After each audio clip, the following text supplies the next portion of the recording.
په ننګرهار کې د ګوزن ضد واکسین په داسې مهال پیل شو چې څو ورځې وړاندې د دې ولایت کامې ولسوالۍ کې د فلج تازه پیښه ثبت شوې ده. د روغتیا مسولین وايي په دې کمپاین کې به په ننګرهار کې 8 لکه ماشومان واکسین شي او پر وینا چې یا د تازه پیښه هم ذکر رامنځته شوی چې یاد ماشوم له واکسین نه محروم پاتې شوی. ټوټال د 8 لکه شاوخوا کې ماشومان د ننګرهار ولایت کې دغه کمپاین په جریان کې واکسین کیږي او موږ په ټولو والدینو باندې غږ کوو چې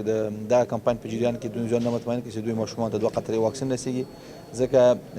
ننګرهار ولایت کې متاسفانه موږ د پولیو مثبته واقعه لرو او د موږ هغه واکسین چې هغه روزمره ډول سره کیږي مثلا د روټین په شکل سره د 9 ډول واکسین دي دا هم په قاره کې کېدل دغه کور ترڅنګ د موږ یو جماعت د موږ واکسیناتوران هر میاشت ته متاسفانه دغه ماشوم ته نه پاتې ده. د عامه روغتیا ریاست مسولین وايي د ولسمشر په لارښوونه به د واکسیناتورانو له ډلې هغه څوک چې په دنده کې غفلت کوي له دندې ګوښه او څارنوالۍ ته معرفي شي. نو هر هغه څوک چې په دغه پروګرام کې که هغه د موږ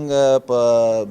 دولت په چوکاټ کې د موږ کارمندان یا د موږ نړیوالو موسساتو کې کار کوي په دبليو ایچ او کې په یونیسف کې هر هغه څوک چې غفلت وکړي یا غلط معلومات شریک کړي د دندې نه مګوښه کیږي او څارنوالۍ ته معرفي کیږي. د عامه روغتیا رئیس وايي د ننګرهار په یو شمېر ناامنه ولسوالیو کې بیا هم تر 8000 ماشومان له دغه پروسې بې برخې پاتې کیږي. په ننګرهار کې تیر 2019 میلادي کال کې هم د ګوزن 3 پیښې ثبت شوې وې چې دوی په بټي کوټ او یوې مومندري ولسوالۍ کې موجودې وې.